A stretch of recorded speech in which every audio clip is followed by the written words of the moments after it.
get language, the printing press, moon landings, instant mashed potato, and Debbie Does Dallas. This is thanks to a nifty piece of hardware called brain.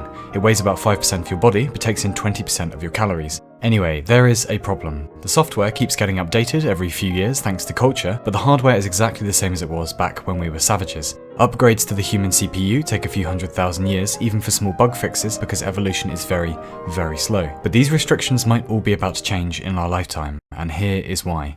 Quick version, this is Ray Kurzweil. He's a smart guy, he's invented lots of stuff you've probably used yourself, and he's written a bunch of books. Now he thinks human technology is getting better exponentially. That means it's not getting better year by year, it's doubling at how much better it's getting as it goes on. So if it keeps up at this rate, he thinks this century we're going to get to a thing called the singularity. It's a word borrowed from physics, and it basically means there will be a point when technology is improving so fast you can't even begin to imagine what the near future will look like. Rational mini break.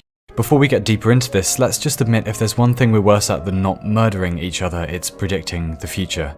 If you told a Victorian that in about 100 years we'd all have this communications thing in our pockets that gives you access to all human knowledge, they might have said, "Flaming tallywags, what do you use it for?" And if you're going to answer honestly, you'll say porn and cats, and quite a lot more porn than cats.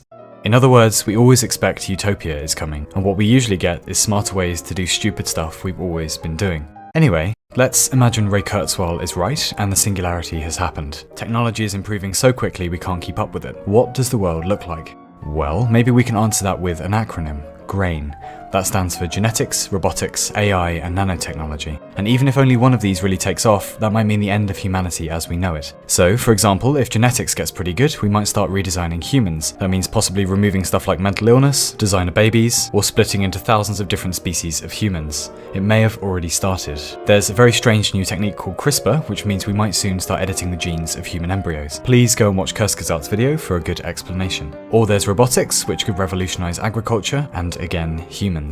Hey there, having trouble lifting stuff? Yeah, I am, actually.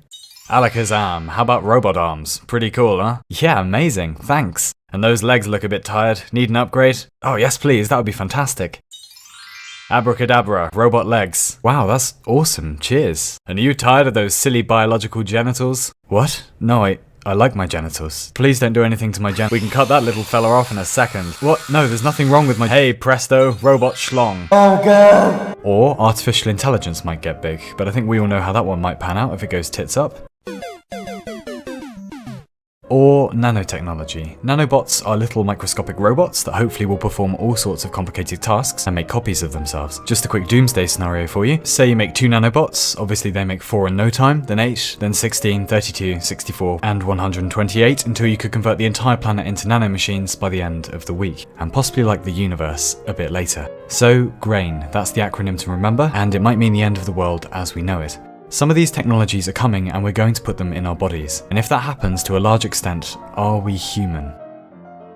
Or are we dance? This is the neocortex. It seems to be the main part of the brain that separates us from the rest of the mammals, as we have such a large one, and it allows us to reason in an abstract way. Some people think what we're doing now with our technology is kind of building another neocortex, but made of silicon. We've already started outsourcing our brains to technology. When and if devices start being implanted inside the brain, it isn't technology anymore. It might be the next step in the evolution of life itself. And the humans using that technology won't be humans anymore in the traditional sense. We will have started on our journey up the intelligence ladder to the next step in our development. Or nothing might happen and the future will be incredibly boring, but that seems unlikely.